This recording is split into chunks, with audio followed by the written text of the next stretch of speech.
Welcome back, everyone. Today, we have all the rankings for all the leaders on Legends of the Force. I've actually played with most of the leaders on the list, and I have at least played against all of them if I haven't played with them.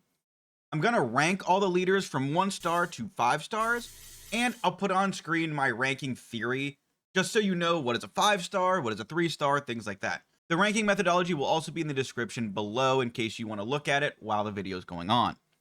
If you like the video, please feel free to subscribe, and if you want to play games or chat with me or my community, please consider joining my Discord. The link will be in the description below. Everyone there is extremely welcoming. It's a great place for new players to learn. It's a great place for experienced players to talk with other experienced players, and it's completely free. Kylo Ren, we're not done yet. 2 stars. Kylo is a vigilance villain leader with the action exhaust and discard a card from your hand. If you discarded an upgrade this way, draw a card. He flips on 7 resources as a 5/5 first order force with Sentinel. And then when you deploy him, he has the when deployed ability, play any number of upgrades from your discard pile on this unit, one at a time, paying their costs. You're gonna hear this a lot in this video, but when evaluating a leader, I always ask myself, can my leader do something unique that gives them a leg up on the competition? Whether it's color combination, early flip, ability, traits, good stats, something that makes them the reason you want to use them. And Kylo does have that. But firstly, let's talk about his stats. He's a 5/5, which is really bad stats for this cost of a leader flip. Sentinel does try to make up for it a little bit, but it's still not great. However, his abilities supplement these stats. On his leader side, he essentially gets card draw, but you have to run upgrades in your deck to get that. He's not force dependent, so you can actually run Data Vault, and then all the 10 cards that you would have to put in because of Data Vault, you would just put in upgrades as those 10 cards, and it would essentially either negate or even benefit from Data Vault's downside, since it's effectively card draw for every card that you put in because of Data Vault. And that's extremely good. There are 2 primary colors you will want to run Kylo in, yellow and green. Yellow has snapshot reflexes and shadowed intentions that, paired with Kylo's lightsaber and other good lightsabers, make his flip into an attack a really strong turn.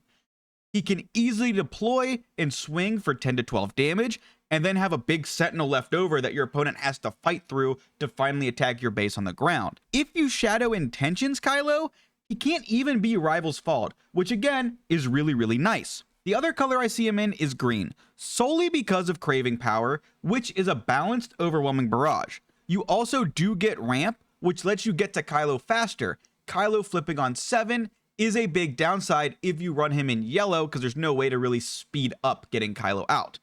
Kylo himself is a very big catch-up mechanic. Getting to Kylo as quick as you can will finally even up the playing field and then let you take over. I've even won a few games just by ramping to Kylo. I was getting beat up the whole game.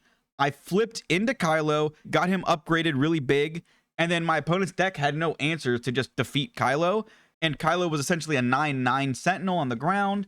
They couldn't do anything, and he just won me the game single-handedly. I actually ran Kylo Green with snapshot reflexes out of aspect, and sometimes I even held Kylo's flip or planned my flip turn around 8 resources, which lets you Craving Power and snapshot reflexes at one time. That lets you clear 2 units or clear a unit and then attack the base, both of which are very powerful things to do. A lot of Kylo's game plan is dedicated to his flip turn, however. And your opponent knows that. And they know what's coming for the most part, since the upgrades that you can attach to Kylo are in the discard pile, which is open information. And your opponent can smartly make your flip less valuable by understanding what's in your discard pile. Even after Kylo is defeated, his ability can still be relevant to find your endgame closers faster, since you can just discard your upgrades and then find your Avengers and things like that. So, with all of these positives, why do I think Kylo is only 2 stars? Well, there are 2 main issues I have with him. Issue 1, his flip turn is not free. You have to pay for the upgrades. And a lot of Star Wars Unlimited is about tempo, and your leader flip turns are inherently powerful because you get a strong, resilient unit for free. And that free part is extremely relevant. Imagine you get a really good flip of Kylo, and I'm thinking in green, you hit Craving Power, and then even a Revan's lightsaber. So he takes something out that has 9 health, like even a Relentless, and now he's a 9/9, and he's ready to swing for 9 damage, and he's a Sentinel. I would say that would even be maybe an above average flip turn for Kylo, or an average flip turn for Kylo, right? That's not something that's completely out of left field. But then imagine your opponent just hits you with a Bamboozle. He removes all of your upgrades. Now Kylo is exhausted as a 5/5 Sentinel on turn 7. They even might have played Bamboozle for 3. There's so many ways to defeat a leader on turn 6, like Maul, like Darth Vader from Spark of Rebellion. Even Takedown would defeat Kylo after he's bamboozled. And we've even seen Bamboozle in Cad Bane because you can discard a yellow card and play it for free. Upgrade hate is very rampant right now. And if Kylo is good, you just bring in upgrade hate and it completely shuts him down. Upgrade hate is actually so much worse on Kylo than it was on any of the pilot leaders, which is the big thing that's holding them back as well. And you might ask, why? You have to pay for these upgrades. So if you don't Shadowed Intentions Kylo, he can be removed just by a Rival's Fall. And Power of the Dark Side if he's the lone unit on the board. You might be saying, well, that's all leaders. So what's the big deal with Kylo? Well, every other leader, if they get Rival's Falled, your turn isn't over. You still have resources to play cards, and you still get to do things. Kylo, most of the time, unless you don't have good upgrades in the discard pile, if he's defeated, you probably just lose. Your entire turn is over. Cards like Bamboozle, Power Failure, Confiscates, Disabling Fang Fighters. There are so many ways to just remove upgrades for cheap. Kylo as a 5/5 Sentinel on turn 6 just is not scary to me. And that's what his deck revolves around, is making Kylo a scary, scary flip. Also, I believe this works, but if Kylo has his lightsaber attached, which prevents him from being exhausted, I think Bamboozle still would exhaust Kylo because the lightsaber comes off at the same time you try to exhaust him. They happen simultaneously, and I think the Bamboozle exhaust goes through in that regard. I haven't confirmed that yet, but it makes sense to me that it would work that way because a lot of other cards kind of work similarly to that at the same timing. My second issue with Kylo is why would I not just play Qi'ra? She already can kind of do what Kylo already does. She flips, damages all units, and then you can even OB her or Craving Power her to defeat something pesky, which is kind of what you're trying to do with Kylo. And she comes out 2 turns earlier than Kylo. You just don't get the card draw. But Qi'ra is so threatening herself that she does kind of have the Sentinel, because even a lot of mid-range and aggro decks have to defeat Qi'ra before she has a turn to do something after she flips, because a lot of times Qi'ra into Overwhelming Barrage is just game over for a lot of decks. So all that being said, he's not unplayable. He's actually really, really fun to play. I enjoyed my time with Kylo, and I think I will be building a few decks with him, but in reality, he's just not that threatening. He's more of a gimmick leader, kind of like the Rex Unity of Purpose, and that's fun, but not really meta-defining. So Kylo is 2 stars. Mother Talzin, Power Through Magic, 4 stars. She's a Vigilance Villain Force Knight leader with the action, exhaust this leader, and use the Force. Give a unit -1/-1 for this phase. She flips on 5 resources as a 3/7 with the on attack ability, give a unit -1/-1 for this phase. So I love Mama T a lot. First off, she has really, really good competitive stats for her flip. 3/7 is the best, most competitive stat line for a leader at this cost, besides the obvious mistake that happened with Boba Fett in set 1. Also, if you squint, she's kind of like a 4/8. Since her on attack ability gives the opponent -1/-1, it makes her more resilient. She kind of deals 4 damage and then also would have 1 extra HP on the reverse whenever you get attacked into. So that's super, super good and super competitive just right there. Also, side note, since we've been talking about Qi'ra, and I don't think Qi'ra is going anywhere, she is one of the premier best leaders in the game. Mother Talzin is one of the only leaders, and I think the only leader right now on 5. If she flips before Qi'ra, and then Qi'ra flips into her, Qi'ra only deals 3 damage to Mother Talzin, so Mother Talzin is now a 3/4, Qi'ra is a 4/4. When Mother Talzin attacks into Qi'ra, draining her -1/-1, Mother Talzin will defeat Qi'ra, and Kira only deals 3 damage back. So Mother Talzin will survive with 1 health. So it's one of the only leaders that can flip before Kira flips and then defeat her and then be alive still. And that's also something that's really good to notice, which means Kira's going to have to use another form of removal, another resource to defeat Mother Talzin, where in the past, a Kira flip can just typically negate your leader, and Mother Talzin, it does not. If you think of her as a 4/8 5 flip leader, which again, you have to kind of squint the same way you kind of have to squint at like Rey and things like that, it's really good and really powerful. A few of the Night Sisters are also really good with her, and you can really suck down enemy units and then trade into them cleanly with your own units, defeating them when you probably shouldn't have, and having your own units survive to trade into stuff again on the next turn. Where I think Mama T is going to shine is as a direct upgrade to Bossk Blue decks. So instead of Bossk Blue, you're going to play Mother Talzin Red. The Force requirement is also better and easier to build around than bounties. It just has more support than the bounties did. And let's be honest, her stats are much better than Bossk's. One of the best things she can do that is already better than Bossk is run Drain Essence. Going back to what I said, can my leader do anything that other leaders want to or would like to do?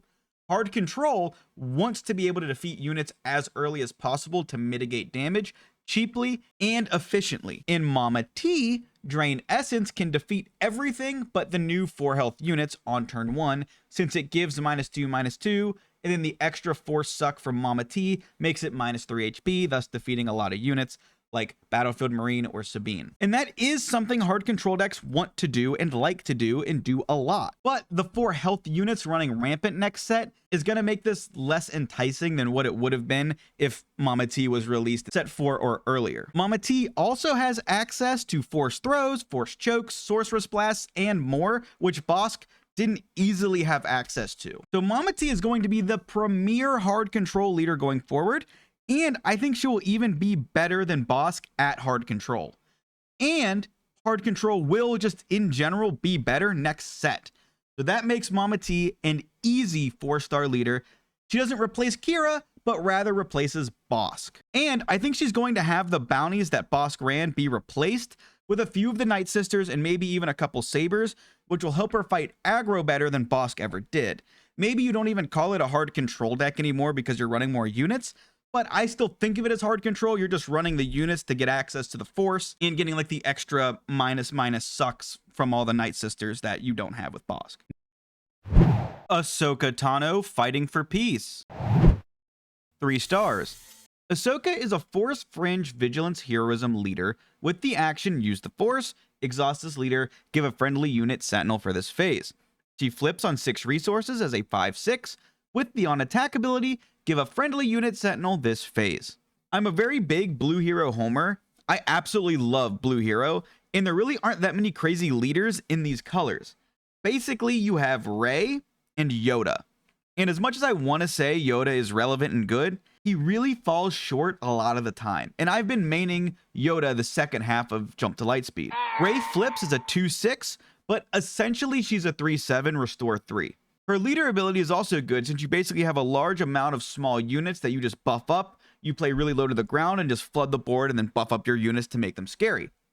Yoda, on the other hand, is a control leader who flips, defeats something, and then has Restore 2, and he swings to base. He's kind of big, and his leader flip kind of takes over the game. And Restore on both of these leaders is very nice, and that's kind of one of the main reasons they're played, because it allows you to take a little bit more damage over the course of the game, so that way once you make it to your leader flip, the Restore lets you stabilize, pull back from the brink, get out of range of a lot of finishers, and if your leader swings 2 or 3 times, well, you've healed 6 or 9 damage. So Ahsoka, on the other hand, she has 11 stats, which is on par for 6 flip leaders.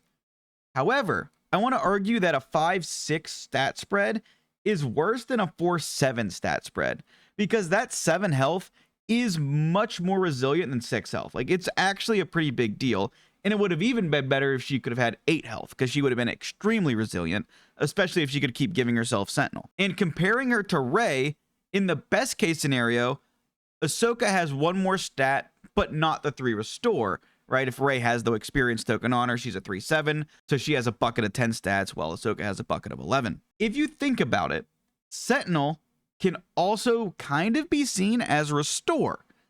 Mitigating damage before it happens is similar to Restore taking away damage after it happening. And I get you do have to squint to kind of see that comparison. And I know what you're going to say. Well, let's compare it to the other two Sentinel leaders we've seen, Chewbacca and General Grievous. They both do the same thing, and none of them have been played. Chewbacca, I think, was maybe played a hair in set 1, but he flipped too late. He really wasn't game-changing. So if those two leaders didn't see play, why would Ahsoka see play? And I have 2 reasons as to why I think she will be played. Reason 1, the deck building restriction of both Chewbacca and General Grievous are way more severe than Ahsoka.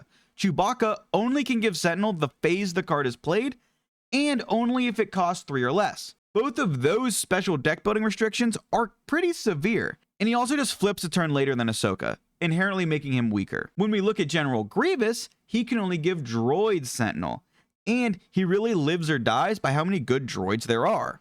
And I will also argue that Yellow Villain and Sentinel aren't really copacetic with each other. They don't really mesh that well. For Ahsoka, as long as you have the Force, you can give any unit Sentinel. It doesn't matter the cost or the traits, which is a big deal. And I mean, yes, there is a deck building restriction inherently here, and if you're running the 28 HP Force bases, you're going to need to run a lot of Force units to get Force tokens. There are some really, really good Force units out there, and if you have the Force, you can give non-Force units Sentinel. So the deck building restriction is there, but it's also not that strict. If you're in red, Ahsoka gets to use Force Throw, and then there's more great units that you can give Sentinel to, so if they're attacked into, they become monsters. She could also even run yellow, which has like high attack, low health units that if you give Sentinel to, it really forces bad trades, which your opponent might not want to do, and that could be really good into mid-range and aggro decks. I currently envision Ahsoka in like a grit center deck where it's either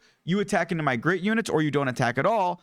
And eventually, if you're not attacking, she's going to take over the game and just start pushing tons of damage at you, and she's going to win. The second reason why I think she can see play, once again, is going to go back to the can my leader do things others can't?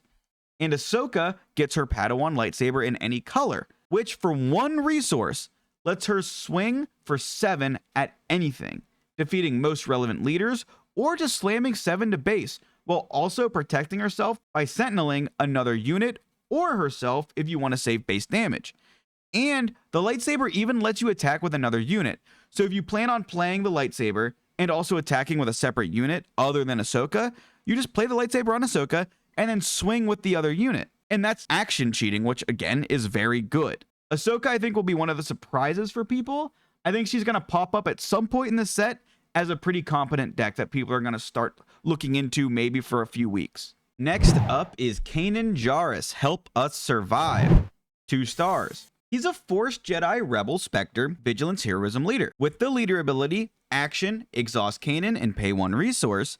Give a shield token to a creature or Spectre unit of your choice. He flips on 6 resources as a 3/6 shielded, but has the ability, while you control another Spectre or creature unit, he gets +2/+2. So he has the potential to flip out as a 5/8 shielded, which is extremely strong. If I was saying Ahsoka was good at 11 stats, then Kanan at 13 stats is kind of crazy. And even without his effect going off, if you don't have any creatures or Spectres on the board, 9 stats in shielded is still good. And I've mostly seen people run Kanan in red or double blue. He has some strong synergies in both of those colors. Getting stuck behind a Lothwolf that keeps getting shielded is terribly annoying. However, I really think paying 1 to give a shield token to a specific couple traded units is really not going to pop off that much next set, especially with hard removal being in the game, bounce still being prevalent, and we'll get into this in another video, but the new Vader Legendary with Ambush just really destroys him. I will say, Kanan is a better Spark of Rebellion Luke. He has a trait requirement where Luke only had an aspect requirement, but Luke could only put a shield on a unit that was played this turn. Kanan can keep shielding the same unit over and over again, and I can't stress enough how big of a deal that change is. And it makes Kanan feel a lot less clunky than Luke did. I do think there's something here. And I also think someone will have a little bit of success with him, like Akbar. There are some really competent synergies, like giving Jump to Lightspeed Ghost a shield, making every Spectre unit you have a Sentinel, including Kanan himself, which is indeed insane and can win games. If you have a 5/8 shielded Jedi Force leader, it's crazy. In fact, I was actually playing something similar to this with Spark Rebellion Luke at the beginning of the set, and it did work surprisingly well. And Kanan, like I said, is a better leader all around than Luke was. There are some really strong red creatures, like I said, that let Kanan efficiently trade early and then push damage once the board is established. Especially in red, you can follow it up with a Crate Dragon to end the game as a big finisher, because that's kind of Blue Hero's biggest issue, is you can push a lot of damage, you can restore, you can keep board presence, but you can never finish the game. And having like a Crate Dragon will help you finish the game. I like his idea. My only wish was that I wish he was a Force token leader. That way you could play your stuff on curve, but he might have been too broken if he was an on-curve Force token leader. I don't think he's unplayable, and like I said, I think there may even be a PQ win with Kanan Red or Kanan Double Blue, like Akbar, but he won't be a tier 3 deck, so that means Kanan is 2 stars. Morgan Elsbeth following the call. 1 star. Morgan is a command villain Force Imperial Knight leader with the action exhaust this leader, choose a friendly unit that attacked this phase, play a unit from your hand that shares a keyword with the chosen unit. It costs 1 less to play. She flips on 5 resources as a 3/6. With the on attack ability, the next unit you play this phase costs 1 less if it shares a keyword with a friendly unit. So resource cheating is extremely good in the game. So we're going to have to evaluate if the deck building restrictions that give us this mana cheating is worth it, or is it just too hard to pull off? And Morgan turns out to be very, very clunky. You need to build around 1 or 2 keywords, and is there enough good units with that keyword to build around? I've tried her in multiple colors, and it just doesn't feel like there's enough units to curve properly throughout the game. If I remember correctly, my Discord and I have tried Raid, Overwhelm, and Restore. Also, some of the best cards don't have keywords, which also makes her not ideal to use. The restrictions of needing to have the unit attack and live in order to get the discount makes her extremely clunky to play. She already has a severe deck building restriction in keyword daisy chaining, but then units being forced to live after they attack just makes it so much harder to pull off. On her flip turn, Morgan doesn't even have a keyword to reliably cheat out a unit for 6 if your board is clear. Also, she's not really good with ramp cards, which is what green typically wants to do, and it's one of their biggest strengths, since ramp means you're not really sticking units on the board anyway. In essence, to sum Morgan up, she's too clunky and too slow and too at odds with green villain, and I don't see any reason to play her over other leaders. 1 star. Supreme Leader Snoke in the Seat of Power. So I'm about to go out on a huge limb. 4 stars. Snoke is the other command villain leader and has the Force, First Order, and official traits. With the action, pay 1 resource and exhaust this leader. Give an experience token to the unit with the most power among friendly villainy units. He flips on 6 resources as a 4/7 with the on attack ability. Give an experience token to the friendly unit with the most power among friendly villainy units. So why do I like Snoke? Because experience tokens are very, very good. And he has a competitive stat spread for his leader deploy. He can give himself an experience token if he is your highest attack unit, making him sometimes a 5/8, which makes him a huge bucket of stats that can keep scaling if he keeps swinging. When talking about experience tokens, we have seen Rey be very good recently, and she does something similar to this. The experience token value you get, especially when you play cheaper units that are somewhat overstated, and then you give them experience, can spiral out of control. I was playing Snoke in red, and let me tell you, a 3/4 Guavian antagonizer on turn 1 really goes hard. Even if your opponent uses hard removal on you, you're playing a bunch of small boys, so it feels good for them to overpay to beat you. Snoke's ability plays really well into green villain's best card, Overwhelming Barrage, since the experience tokens stack on the toughest unit. I've consistently gotten a barrage on turn 4 that hits for 7 or 8. Then next turn you get a flip Snoke, give maybe 2 experience tokens out. Snoke himself is a tough guy. Like I mentioned, even if you flip him on an empty board, he's good, since he can give himself experience tokens, making him a 5/8, and again, that keeps scaling if he keeps swinging. Snoke's Achilles heel is hard removal, and especially cards like Traitorous, since you're typically stacking on low-cost units over and over again. We're kind of doing like your eggs all in one basket type of strategy. But in red, we do have ways to delete Traitorous, and we can play around the hard removal if we kind of wait for them to remove the unit before paying an experience token and sending that on another unit to try and spread out the experience tokens as much as we can. You will have to play smart, but Snoke is way, way stronger than people are giving him credit for. Tarkin and Rey show up all the time as being good, and Snoke has almost 0 deck building restrictions that the others have. Seriously, try Snoke out, and I promise you, you will be surprised, and I think he'll be a tier 2 deck, making him a 4-star leader. Avar Kriss, Marshal of Starlight. Alright, I don't know if you're ready for my rating here, so make sure you're sitting down. 5 stars. Yes, 5 stars. Avar Kriss is a Force Jedi Republic Command heroism leader. With the action, the Force is with you. So, you get the Force token with her. Now, her flip is interesting. She flips when the total number of resources plus the number of times you use the Force this phase equals 9. So, for instance, if you're on 7 resources and use the Force 2 times this phase, that equals 9, and you can flip her. When she flips as a 4/10 and then has this static ability while the Force is with you. She gets +4 attack and overwhelm. If you're running a Force base and attack with her, she will get the Force and be an 8/10 overwhelm on her attack no matter what. So the key question with Avar Kriss is how early can we reliably flip her out? So let's look at her stats.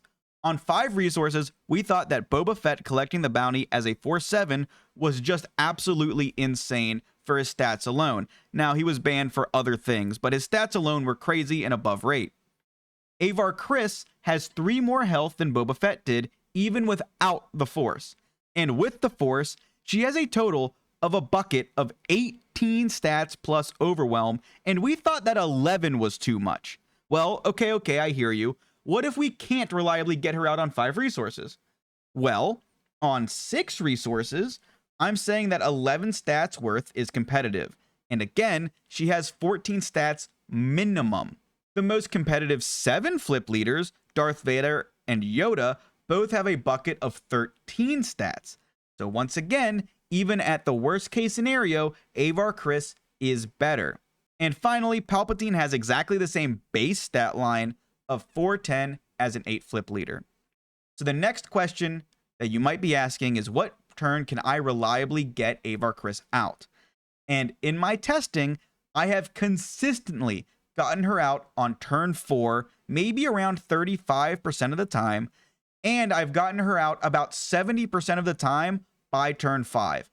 And she's basically a better Anakin if you do that. And notice how I'm using turns and not resource count here, because I do play Avar Kriss as a very serious ramp deck. I run Spark of Hopes, Resupply, and ETH Koths. And then I play a couple other cards that use the Force, like Sorceress Blast, Kiadi Mundi, and Do or Do Nots. This helps get the Force usage you need a couple of times easier. The most likely scenario to get Avar out early is using ETH Koth.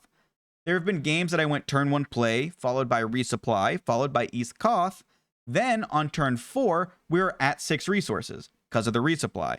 ETH Koth gets defeated. We use the Force to go to 7 resources.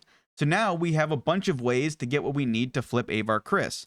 You either need to ramp one more time with something like Resupply, or use the Force one more time. And the way that we played it here, you can even use the Force with a big unit like Mace Windu, because we have all of our resources available. We have 7 resources and 1 Force token usage. So you just use Avar's ability, play Mace Windu, defeat something for 4, drop a 6/6 overwhelm, flip our girl and attack, and now she's an 8/10. You have a 6/6. and then you can probably play like a clone or a Yoda afterwards. And I want to say, if you get the 35% and she flips on turn 4, and for context, this is the turn after Sabine flips, she can take over games, because as long as you have a second unit in play, you have at least one more turn before the hard counter of Rival's Fall can come out and defeat her. And if they do that, well, you're typically at 8 resources anyway, and it's the Yoda clone Crate Dragon party. She's absolutely bonkers. She also kind of gets around the biggest drawback of the Force token. If your Force units never stick, and you never get to attack against something like a hard control deck, then your Force token dependent units are just bricks, right? Well, with Avar Kriss, we can almost consistently get 2 Force token uses a turn, using her ability the previous turn and then the current turn. I'll put one of my Avar Kriss drafts on screen, and seriously, try this out. You will be impressed. This deck basically feels good into every single matchup I've tried it in.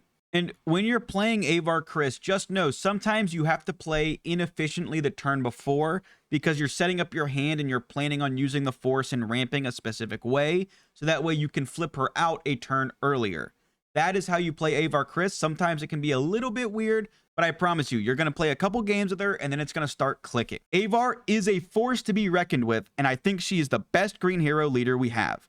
Spoiler alert, I guess, for our next leader. So Avar Kriss, easy 5 stars. Obi Wan Kenobi, Courage Makes Heroes. 5 stars. Obi Wan Kenobi is a Force Jedi Republic Command Heroism leader. His leader ability, as an action, exhaust him and use the Force. Give an experience token to a unit without an experience token on it. He flips on 5 resources as a 3/6 with the on attack ability. You may give an experience token to another unit without an experience token on it. And note here, he can't give that experience to himself, which is a big downside. You also can't stack tokens, which makes him want to go wide. And as I've said, experience tokens are very good, and experience tokens for no resources is going to be extremely powerful. Obi-Wan is the leader that I tried the new blue rare base with, because if you have the initiative, you can play a 4 health unit. Then, as your first action, you can use Jedi Consular's ability to play a 5-drop as your first action on the next turn, or an experience token on your turn 1 play, like if you had Yaddle or Gungi. So no matter what you play on turn 1, you get to kind of utilize the experience token from Obi-Wan. Obi-Wan is a very strong leader against a lot of the field, except ping-based leaders like Cad Bane and Quinlan. At least the way that I built the deck with the new rare base, since a lot of times those 2 leaders are going to turn 1 ping your unit, and even if they don't Tarkin down the unit, well, you no longer have a 4 health unit, so you never get the Force token and then you're behind. It's almost a blowout when I played against these leaders when I had my Obi-Wan deck. However, that was before the full set dropped, so we didn't have cards like Axe Woves, who is insane in Obi-Wan. Obi-Wan flipping on 5 and doling out experience tokens does really get out of hand.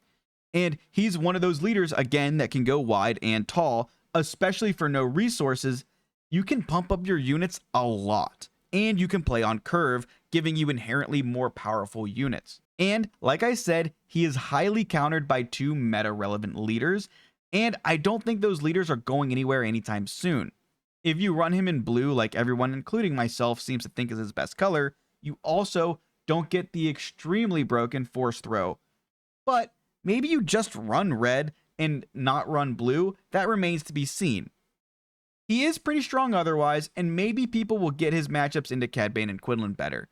I think he'll be like a tier 1.5 deck, but I like Obi-Wan a lot, and I know a lot of other people like him too. So I am going to call him a 5-star leader, but I personally like Avar a little bit more than Obi-Wan overall. But it's really nice that we finally have great green hero leaders. Darth Maul Sith revealed. 2 stars. Darth Maul is an aggression, villain, force, Sith leader with the leader ability, as an action, use the Force, deal 1 damage to a unit and 1 damage to a different unit. He flips on 6 resources as a 5/6 with the on attack ability, deal 1 damage to a unit and 1 damage to a different unit. And it is a must ability.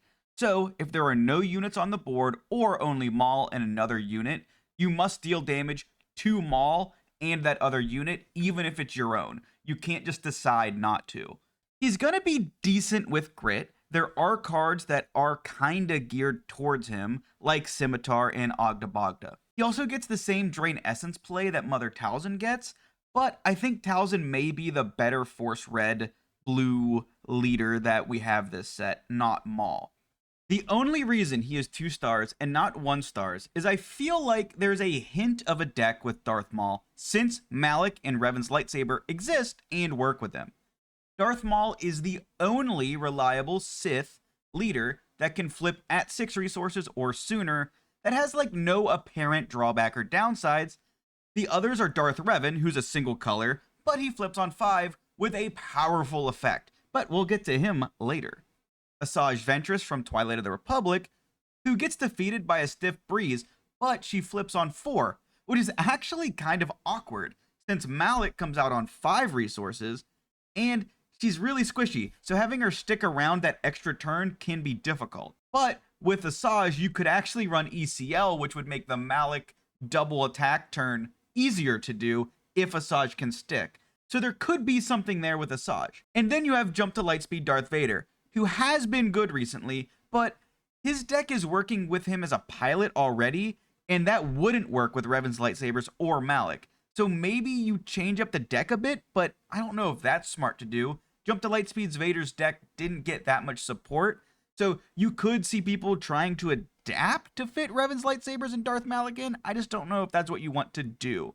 So this leaves Darth Maul as maybe the most potent Sith leader, and could be the best home for those powerful cards, Malak and Revan's lightsabers. Maybe in green he's good because you ramp and then flip Maul early. Then on 6 resources, when you flip Maul, you play Malak out with Timely Intervention, get the ambush. Darth Maul being Sith then allows Malak to ready post-ambush. This play also works in yellow with Sheen Flurry, and you also get the other good yellow villain cards. If you play Revan's lightsabers on Darth Maul with his on-attack ability, hitting himself, he'll swing for 8 damage, and those are all powerful play lines that are mostly unique to Darth Maul, without the drawbacks and like unsynergy of the other leaders mentioned. I just don't really see Darth Maul being a true powerhouse, but he will have a gimmick or two, and I'd love to be wrong about him, and I might give him another shot. But as is, I think Darth Maul is only a 2-star leader. Third Sister, Seething with Ambition, 5 stars. Third Sister is an Aggression Force Imperial Inquisitor with the action, exhaust her, play a unit from your hand, it gains Hidden for this phase.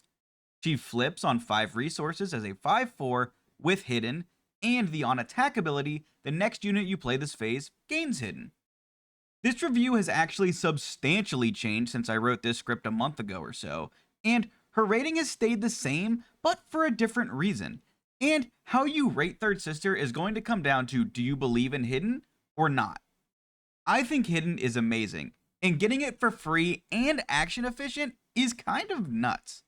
I had a deck that I was playing that felt good into everything before the large dump of cards happened. I'll also be honest, I didn't have time to update that deck list since we had the card dump, and it did have a couple weaknesses.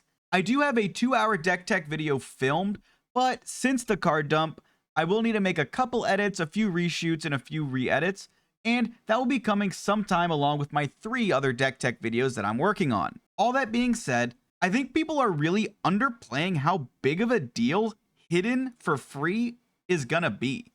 In yellow, you get to do things like play Forlom with Hidden, ambush, defeat something, then play Zuckuss next turn with Hidden, and since Forlom had Hidden, there's a higher chance he survives a turn, so Zuckuss will get the ambush, the +1/+1, and he'll get to defeat another bigger thing. To top it all off, you can play Cad Bane with Hidden, so he locks up a board, and the only way to defeat him is with hard removal. That wins so many games because you can suck up their entire board, and they really can't do anything to Cad Bane. I've also recently started looking into Third Sister in green, and giving Hidden to a bunch of the cards like Darth Vader, Crate Dragons, and Mauls is surprisingly annoying. One of the downsides with Mauls and Vaders is that once you ambush them, they're very susceptible to getting value traded with small attack units back. With Hidden, they can't easily do that unless your opponent claims, and if they do claim, often they didn't get the full value out of their turn. these little bits of inefficiencies and values losses can really add up and matter at the end of the game. One of the reasons why Hidden is so good is because it can put your opponent in a check situation, forcing them to claim the initiative early and waste actions. And what is a check situation, you might ask? Well, it's when you have lethal on board and your opponent doesn't have the answers in their hand to defeat your units, because if they don't, then you just claim and then beat them with your first action next action phase. A lot of times, smart players will attempt to get around this by holding back their units' attacks, waiting for you to play out your cards, then efficiently swinging into them, removing all of your threats, running you out of resources and cards, surviving until the next turn, and eventually turning the corner and winning the game. With Hidden, it forces your opponents to have specific hard removal or win play triggers to defeat your units, basically eliminating a lot of your opponent's answers with things like ambush or just ready units on the board. There's only so much hard removal in the game, and it's usually very, very overpriced. Hidden also lets you develop your board even if your opponent takes control of it early on, since you can drop a big, slower unit, again with Hidden, then next turn you get to swing with it and hopefully catch up. And I know why everyone else has been so down on Third Sister. 4 health on a 5-flip leader is pretty rough. She gets defeated by takedown or open fires, which is a legit concern. However, I think if you play her smart by attacking with your board first, then trying to play like small 2-cost units before deploying her, this forces your opponents to soft pass, and then you just claim, play a bigger unit next turn, and then you still have your leader flip. Eventually, they'll need to play their resources to give you that free attack with Third Sister. And that 4 health really doesn't matter that much if you play her as a slower, more mid-range, late-game focused style deck. We see it with Kira. Yes, I know Kira has a bunch of other things going for her, but a lot of times you flip Kira out as a 4-4, and then you try and overwhelming barrage the board. You can do the same thing with Third Sister, and they can't even efficiently trade into you. And you can clear an entire board with her on her flip turn, and use her more of a control tool than a aggro tool. She's also not force dependent, meaning you could run any rare base you want with Third Sister. And most recently, I've actually been running her in a Data Vault deck. And that Data Vault deck that I have with her has been performing really well. I've been beating Kira's, I've been beating Sabine's, I've been beating a lot of decks with it. It's just in the draft stages and not really ready for prime time yet. I think Hidden is good, and giving free Hidden to already broken units, making them even better, is so good. Her stats are weak, but if you play her smart, most times you can get around it.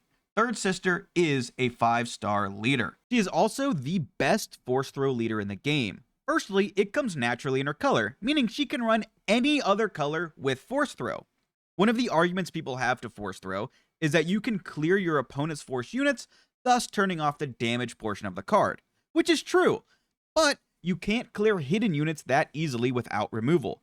So if you play Third Sister and give Hidden to all your force units, it makes them a lot more resilient. If you play a lower cost force unit that normally wouldn't stick, well, it does in Third Sister, giving you an even easier time using force throw. She doesn't get Ki-Adi-Mundi's card draw ability, which makes force throwing yourself pretty strong, but using it as a discard with damage tool is still a very strong play for Third Sister. Hit Fisto Focus Jedi Master. 2 stars. He's a Force Jedi Republic Aggression Heroism leader with the leader ability as an action, pay 1 resource and exhaust Kit Fisto. If you attacked with a Jedi unit this phase, deal 2 damage to a unit. He flips on 5 resources as a 1/6 Saboteur, and he gets +1 attack for each other friendly Jedi unit. So Kit Fisto is borderline unplayable. A 1/6 stat line is crazy low, and yes, Saboteur is good, but it's not that good. Typically, we see like 4/6 stat lines to a 3/6 stat line at this cost, with some form of good ability baked in. I'm specifically looking at the Set 1 and Set 2 Hans here. And yes, I know that Han from Spark of Rebellion is technically a 6-flip leader, but he gets the flip on 5 because of his leader side. So you'll need 2 or 3 other units to make his stat line on par with the rest. And then you really have to compare, is Saboteur as good as discounting cards or gaining resources? No. Let's say you're in the dream scenario where your board is out of control and you have 3 other Jedis. So Kit Fisto is a 4/6. Is he good then? Well, in this instance, I'd actually argue that maybe Ahsoka Snips would be better than Kit Fisto, because at a baseline, she's a 3/6, and then the coordinate ability makes her a 5/6, and she's in the same colors with the same deploy cost as Kit Fisto. But her leader ability is weaker, but her deck would be stronger because you're not forced into running only Jedis. Kit Fisto being dependent on the Jedi trait and not the Force trait is probably a hair better, since you get some space units to use his ability with. I would have liked him to either just control a Jedi or have his condition be Jedi or Force units. I think someone will make a Jedi Swarm deck work, and they're going to have a hair of success with it, but I think any leader with a dedicated audience can and will be good, specifically looking at you, Akbar. But it won't be enough to be a tier 3 deck. Kit Fisto isn't unplayable, but he is 2 stars. Rey, nobody. 1 star. She's a force resistance leader with the action Exhaust this leader. If you played a non-unit force card this phase, deal 1 damage to a unit. She flips on 7 resources. As a 6/8 with the when deployed ability, you may discard your hand. If you do, draw 2 cards. Rey does have a lot of stats for her flip cost. 14 total stats is better than average. However, I play a lot of high cost flip leaders, and I mean a lot. Palpatines, Yodas, and now Avar Kriss. And let me tell you, when a leader at 7 resources flips, they need to do something crazy strong to justify coming out so late. Palpatine and Yoda, if you just compared all abilities on leaders, theirs are the best. Kylo comes out and can defeat a unit on his flip and leave behind a big body with Sentinel. With Rey, I just don't see what they're going for here. Her ability only triggers on non-unit force cards, so both upgrades and events. She does make force throw better, but it's only like +1 damage. Her flip side suggests that you want to play her very aggressive, so that you have an empty hand, then flip to get 2 more cards for free. But flipping on 7 makes me think she wants to be more controlled. So her flip is just anti-synergy with some of the best hero cards and the best playstyle that you'd want to play with her. Think like Ki-Adi-Mundi. I just see 0 reason to want to run her. There's also just not that many great non-unit force cards in the game right now, and the best ones are split between hero and villain. If she negated the aspect penalty of non-force unit cards, we'd be having a different discussion. If you want a resistance red hero, why don't you just look at Poe? If you want to run a red force deck, Han 2 is just better at it than she is in the same colors. The only good thing about Rey that's unique to her is that you can play the Kylo unit from Shadows with her in any other color. So you can have him and ECL in the same deck, but that alone does not make her playable. Rey is truly a nobody at 1 star. Barriss Offee, we have become villains. Sadly, 2 stars. She's a Force Jedi Republic cunning villain leader with the leader ability, action, exhaust this leader and use the Force. Play an event from your hand, it costs 1 less. She flips on 6 resources as a 4/7 and has the action, use the Force, play an event from your hand, it costs 1 less. I have played her in a bunch of colors, and I even had the thought of using the rare green base to get cards like Resupply out on turn 1. And I don't want to run an event-heavy deck, so I feel like we only need 1 or 2 cheap events to play throughout the game to turn the game into our favor. That was at least the idea with the deck that I was putting together. So I mentioned turn 1 Resupply, but there's also free Timely Interventions or Sheen Flurries, which essentially can turn the rare Force base into ECL, but requires specific cards in hand. You could go turn 1 Merciless Contest, which also mimics a Tarkin Town-like deck, but the Tarkin Town decks do it better since they also typically leave behind a unit and defeat your unit. At the end of the day, she just feels super clunky in practice. If Triple Dark Raid wasn't banned right now, I think she'd actually be broken, because you could have cheated out on the 5 resource turn, Reinforcement Walkers, Devastators, and Artiquins. In blue, on her flip turn, which would be 6 resources, you could cheat out Avengers, defeat 2 non-leader units, and hit base for 8, and if you include your leader because you would flip her out, you would deal a total of 12 damage. But alas, Triple Dark Raid was banned, so maybe in Trilogy? If you don't run a rare base with her, she feels even clunkier because you have to balance this running a lot of events to get value out of her, but also needing Force units to attack to get the Force to use your events. I think she needs a rare base, and I would love for her to be good, but unless we get another resupply type card or something else that comes out on turn 1 or a turn earlier, it's pretty broken. I just don't think she's up to snuff, especially since she flips on 6. If she flip on 5, she'd probably be a tier 3 deck. Barriss, sadly, 2 stars.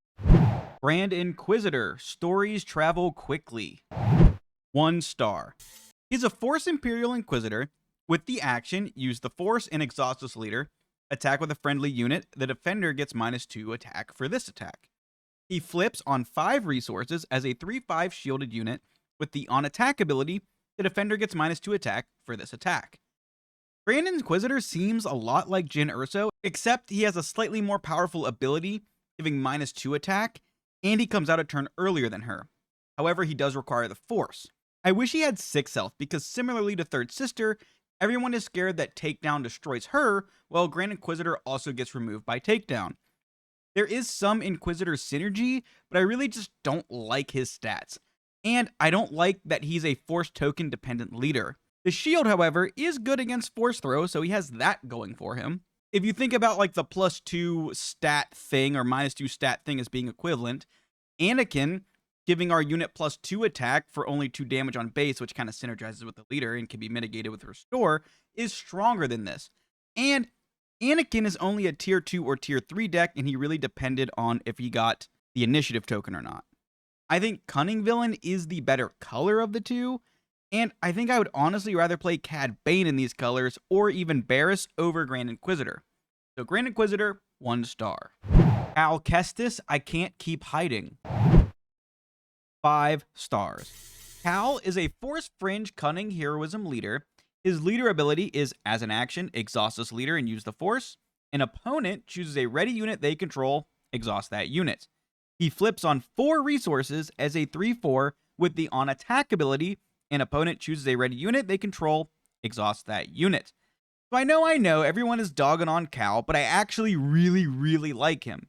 I'm sure everyone is like, well, they're just gonna exhaust the unit that they care the least about, right? Well, correct. But if they only have 1 unit out, they can only exhaust that 1 unit. Or you can even time Cal, so that way when they flip their leader and it's their only ready unit, well, you get to exhaust their leader on their flip turn. There are so many instances where Cal is kinda nuts. Also, flipping on 4 is very powerful. I know we've only really seen Sabine take off at this resource cost, but she is a great aggro leader because of her traits, her colors, and her leader ability. So let me plant a seed in your head, okay? Cal Kestis is not a great aggro leader. And honestly, I do not think he's a 5-star aggro leader.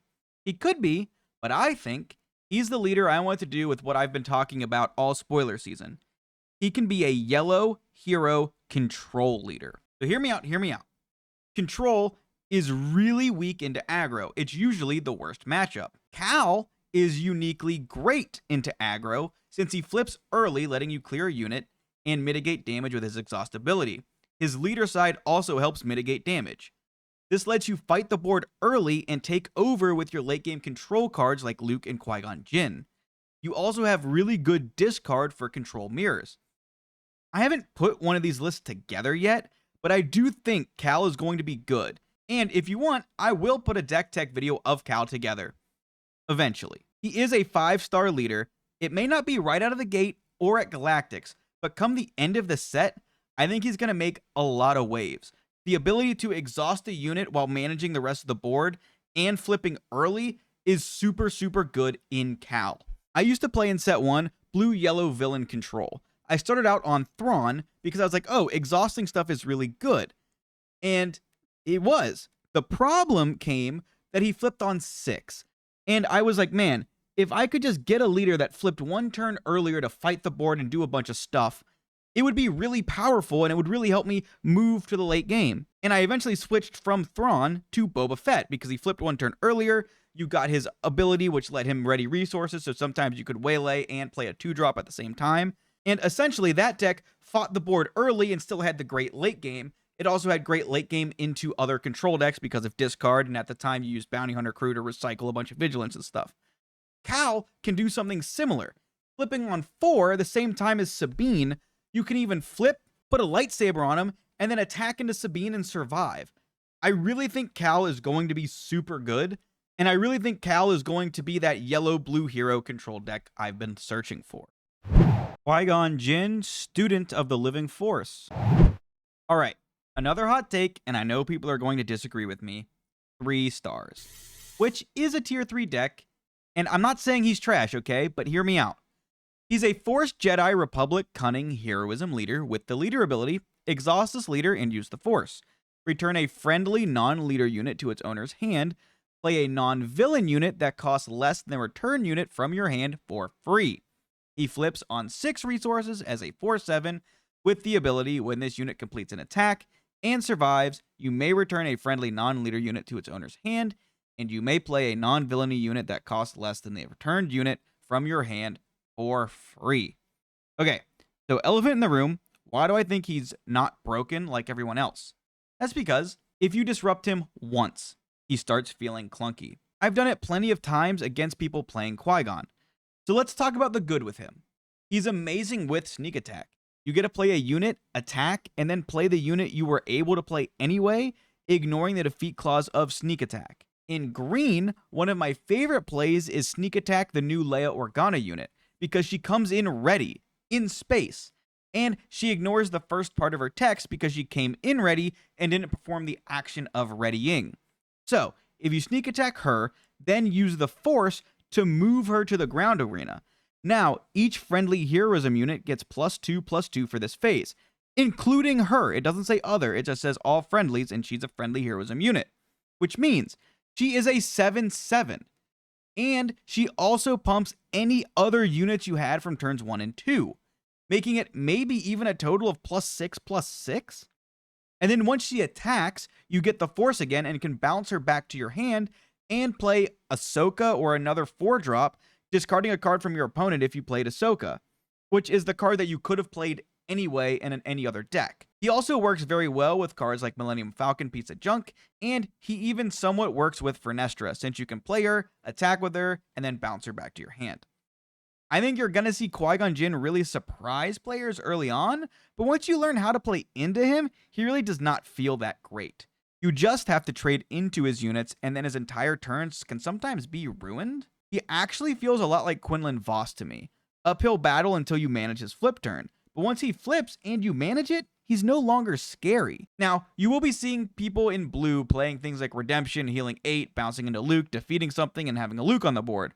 And that's why I think he's a tier 3 deck. There's some really powerful moves he has, but it can be disrupted. Good players are going to know how to counter him, and everyone will think that he's kind of meta week 1 and 2, but you'll see once people figure him out, he's just okay. Darth Revan, Scourge of the Old Republic. 3 stars. He's a Force Sith villainy only leader with the leader ability. When a friendly unit attacks and defeats a unit, you may exhaust his leader. If you do, give an experience token to that friendly unit. He flips on 5 resources as a 3/6 restore 1, and the ability, when a friendly unit attacks and defeats a unit, give an experience token to that friendly unit. Revan's stats are on par with other good leaders at this flip cost, and he has a good leader ability, which makes no sense as to why he didn't get a stat boost. Being only in villainy means that even with a good ability, he's already at a very severe disadvantage compared to the competition. I actually don't think he would have been broken as a 4/7. And I know what you're saying, Mr. Strawman. Yeah, but when he attacks and defeats a unit, he gets an experience token, and it's like a 4/7. And you're somewhat right. Now, let me go back and remind you that if we're playing these games where you have to squint and see stats, Mother Talzin is kind of like a 4/8. Flips on the same cost with an extra aspect. Now, Revan does get very unique support to him with Revan's lightsabers and Darth Malak, but is that enough to make him playable? I've mostly seen Revan in ECL decks, which makes sense since he's a mid-range leader and his support cards like Malak work well with ECL, since you can flip Revan, ambush Malak, then Malak readies, since Revan is a Sith leader, and then you can start pushing a lot of damage into base. I have seen 1919 Revans, which is cool, but like, he's one ECL Darth Vader away from being defeated, or one Rival's Fall away from being defeated. And once you defeat Revan, you've kind of won. I mean, Maul and Vader are still good as follow-ups, but I just think you're eventually gonna get overpowered by opponents' better cards and better decks because they have more cards to choose from to build their deck. I do think Revan ECL is a real tier 3 deck in the right hands. It's gonna crop up from time to time, and I do think someone who's like a really big KOTOR fan will have a good Revan deck, put a lot of time into Revan, and will have some success with it. So Revan, 3 stars. Anakin Skywalker, tempted by the dark side, 2 stars. Anakin is a heroism-only Force Jedi Republic leader with the action exhaust this leader and use the Force. Play a villainy non-unit card from your hand, ignoring its aspect penalties.